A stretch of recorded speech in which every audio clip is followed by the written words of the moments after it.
General Dyer ने जलियांवाले बाग में गोली कांड किया था, सैकड़ों लोग मर गए, झुंड के झुंड। कौन कौन मरा उनके नाम भी मालूम नहीं है, परंतु भगत सिंह, सुखदेव, चंद्रशेखर आजाद ये सब एक एक करके गए। पूरा देश आज भी उनको पूज रहा है। आपको जाना है, आप एक एक करके जाइए, झुंड के झुंड मत जाओ, आप आराम से जाइए। माता बहनें जा सकते, कोई हिंदुस्तान में आपको मैं ऐसी कोई बात नहीं करूंगा जिससे किसी की आत्मा को ठेस पहुंचे। नेताओं को लेकर के इतनी सारी बातें कर दी, नेताओं से अपने को कोई लेना देना नहीं। एक तो बेचारे नेता लोग कवि सम्मेलन कराते हैं, पैसे भी देते और वापस उनको ही गाली दे रहे नेता सड़क खा गए। और भगवान महावीर स्वामी के सिद्धांतों को पढ़ो, जियो और जीने दो। हम जी रहे हैं, जीने अपने को कोई मतलब नहीं कौन क्या कर रहा है। सड़क खा गया और चारा खा गया और 10 करोड़ खा गया, भाई आपने को क्या लेना देना इससे? आप अपना काम करो। वो 10 करोड़ खा गया ना, तुम 20 करोड़ खा के बताओ।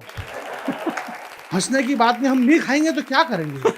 इस देश के अंदर जो खाएगा वो जिएगा, जो नहीं खाएगा वो मर जाएगा। इस देश से नेताजी सुभाष चंद्र बोस चले गए, भगत सिंह चले गए, सुखदेव चले गए, चंद्रशेखर आजाद चले गए, राष्ट्रपिता महात्मा गांधी चले गए। ये क्यों चले गए? क्योंकि इन्होंने कुछ भी नहीं खाया, इसलिए ये चले गए। इस देश में लालू यादव जिंदा, सुरेश कलमाड़ी जिंदा, ए राजा जिंदा, कन्नी मोदी जिंदा। ये क्यों जिंदा है? क्योंकि इन्होंने खाया है। जो खाएगा वो जिएगा, जो नहीं खाएगा वो मर जाएगा।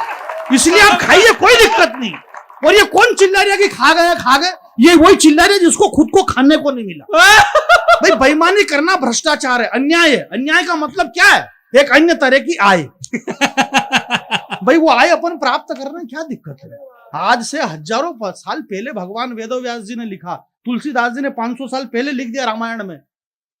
युग सहस्त्र जोजन पर भानु, लीलियो ताई मधुर फल जानू।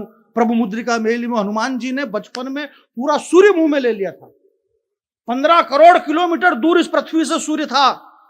शांतिलाल जी, आप ऐसे हाँ कर रहे हो जैसा आप रोजाना वहां जा रहे हो। कमाल कर रहे हैं यार। 15 करोड़ किलोमीटर था। बोले हाँ, बोलो। महीना भर तक तो बंबई नहीं जब रहे, बोले वहां के, बोले हो। ये ऐसा होता है आदमी का कई बार। तो मैं ये कह रहा था कि मतलब हनुमान जी बचपन में पूरा सूर्य उन्होंने मुंह में ले लिया। बाल समय रवि भक्ष लियो तब तीनों लोग भयो दिया। मेरी भाषा, मेरी बात आप समझ रहे हैं। आपकी बात को मैं कई बार क्या होता है कि हमारी बात को आप न समझे, आपकी भाषा को मैं ना समझू। ये तो प्रेम भाव का मामला ठीक है, इन्होंने बताया कि आ गए और आ गए और ये प्रोग्राम छोड़ दिया और वो छोड़ दिया। कोई कुछ भी नहीं छोड़ा, सब सेटिंग का मामला था। छोड़ा ओड़ा कोई दुनिया में कोई 1 रुपया को भी नुकसान नहीं करे, सब अपने अपने ढंग से चलता है। हमारे यहाँ, आपके यहाँ की पास में गाँव है रानी फालना, वहाँ की वो छोरी हमारे वहाँ गाँव में शादी करी साहब, मालवा में, इंदौर तरफ। तो रात के 12-1 बजे साहब DIG साहब वहाँ आया। रात की 1-1:30 बज गई तो ज्ञान जी साहब ने खिचड़ी रख दी 4-6 चम्मच और ऊपर से 3 चम्मच घी डाल दिया। थाली थोड़ी सी टेढ़ी हो गई तो वो घी एक साइड में चला गया। तो वो DIG समझ गया कि यार घी एक साइड में चला गया। उन्होंने कहा, बोले देखो आप दिवाली पे भी नहीं आए। भाई ने खींचा उंगली से घी इधर, वो समझ गया घी पूरा इधर एक साइड में हो गया।